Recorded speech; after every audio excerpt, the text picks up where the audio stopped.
Bishop Spong defends, in his view, what I call the simple Simon theory of the resurrection. The basic idea of this theory is that the doctrine of the resurrection came about because Simon Peter couldn't explain properly the new understanding of Jesus' crucifixion that he had come to. According to Dr. Spong's theory, after Jesus' death, Simon went back to Galilee, where he struggled for months to understand Jesus' crucifixion. And finally, he came to see, in Bishop Spong's words, that, quote, the crucifixion was the final episode in the story of Jesus' life. It demonstrated that it is in giving life away that we find life, that it is in giving love away that we find love. Simon came to understand that God had taken the life of Jesus into the divine nature, and that this life, now part of God, was available to them forever. But Simon was at a loss to explain his new insight to his fellow disciples. So he described it to them as, quote unquote, Jesus' resurrection, even though he knew Jesus hadn't literally risen from the dead. And the others came to share Simon's insight and adopted his manner of speaking. So the bottom line is that the doctrine of the resurrection is the result of simple Simon's inability to express himself clearly.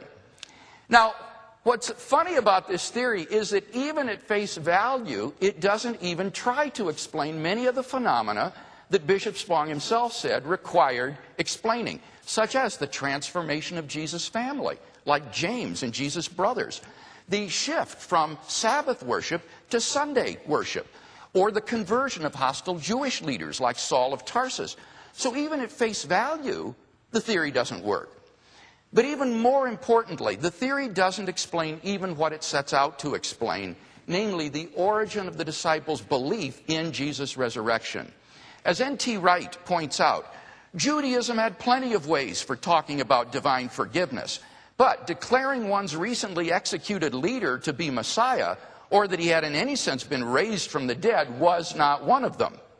On Bishop Spong's view, Wright says, there really was no early belief in resurrection at all, since the word resurrection was never used to denote a non-bodily extension of life in a heavenly realm, however glorious. Spong, he says, has to postulate that at some point, someone began to use to denote this belief language which had never meant that before and continued not to mean it in either paganism, Judaism, or Christianity, and that other people who knew that resurrection meant bodies nevertheless went along with this usage.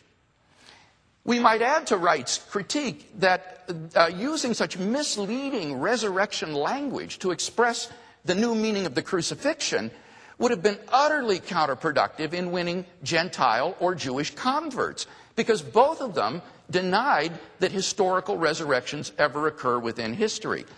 Add to this the fact that the theory offers nothing to explain the empty tomb and the resurrection appearances, and you find that really the theory doesn't explain anything. It's just not big and powerful enough. The simple Simon theory is just too simplistic.